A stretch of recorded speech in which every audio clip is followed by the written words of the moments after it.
So in a toe-to-toe slug match, it's Trump versus RFK Jr. Turns out there was a little bit of a back and forth that they had on social media. Trump angry at RFK Jr. So why is this important? Why is this significant? Well, let's face it, RFK Jr., he has name recognition. And I think first time in a long time, we could witness an independent / third-party candidate actually make an impact this election cycle. I know a lot of people in 2016 are still triggered by Dr. Jill Stein, but seeing RFK Jr.'s campaign, it can be theorized that he could take both votes away from not only Biden, but also against Donald Trump. So let's go ahead and pull up this article here because they had a little bit of a fight. Former President Trump came out swinging against independent candidate RFK Jr. Friday, despite weeks of amping him up over his likely November rival, President Biden. In a series of posts on Truth Social, Trump suggested Kennedy was put in the race to help Biden win re-election and claimed his running mate, Nicole Shanahan, is not a serious candidate. Trump, listen, buddy, you were hyping him up, and now you're saying he's a Democrat plant. Which one is it? Because, if I pick up a liberal media newspaper or I tune into CNN, people are going to say RFK Jr. is a Republican plant. Which one is it? Democrat plant? Republican plant? Point is, it's all going to suck all the oxygen out of the air anyways.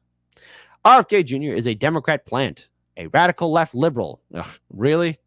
Really? Who's been put in place in order to help crooked Joe Biden, the worst president in the history of the United States, get reelected. A vote for Jr. would essentially be a wasted protest vote. Trump, you're sounding like a Democrat, but hey, you used to be a Democrat. That could swing either way, but would only swing against the Democrats if Republicans knew the true story about him. Protest vote. Listen. Because I guess I got to explain this. I've explained this to Democratic voters, but I need to explain this to Republican voters too. A vote for a third-party candidate is a vote for a third-party candidate. Trump is not entitled to anyone's vote. Neither is Joe Biden. And to everyone who watches this show, I encourage you, please consider voting third-party and independent. It's the right thing to do. You're not subservient. And plus, hey, you go ahead and vote with a clear conscience. Or either that, if you don't want to vote either, that's your choice too. Both are acceptable. Because no matter who sits, as I've said before, on the throne, you don't have the final say. You do not have a seat at the table. Can't spoil something that's already rotten. In what seems like a reversal of previous comments, he signaled that he would even take Biden over Kennedy. Oh, wow.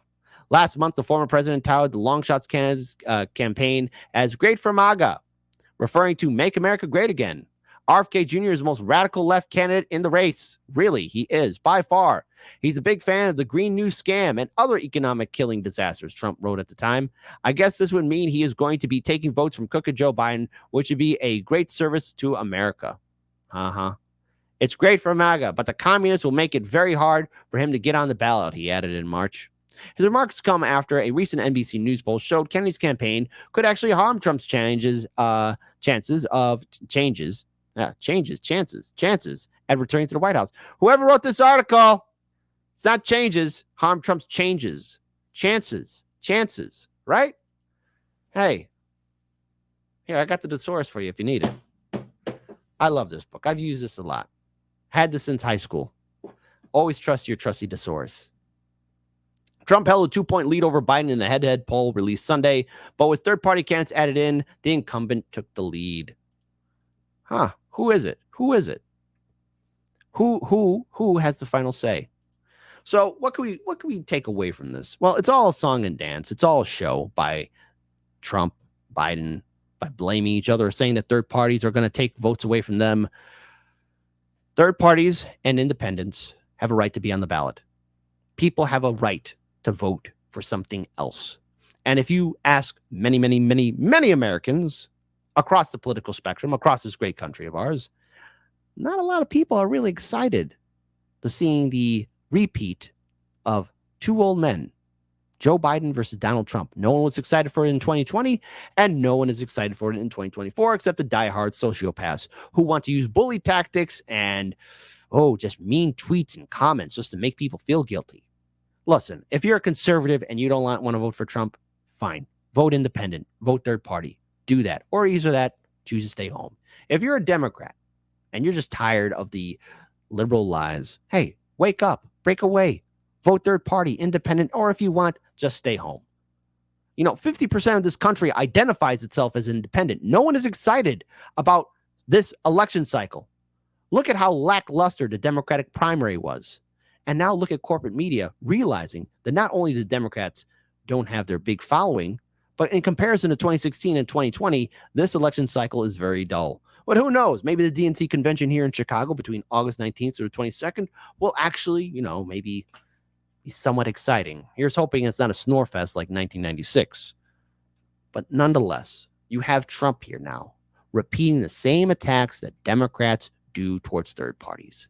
Don't you see? The two-party system is designed, no matter who it is, Joe Biden or Trump or Joe Biden, they're going to dismiss independents and third-party candidates. Now, I'm not a big fan of RFK Jr., but a vote for RFK Jr. is a vote for RFK Jr. He's not a spoiler candidate.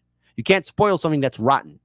And those votes that go to RFK Jr. or Cornel West or Jill Stein or the Libertarians, whoever it is, those votes go to those candidates because those candidates earn those votes.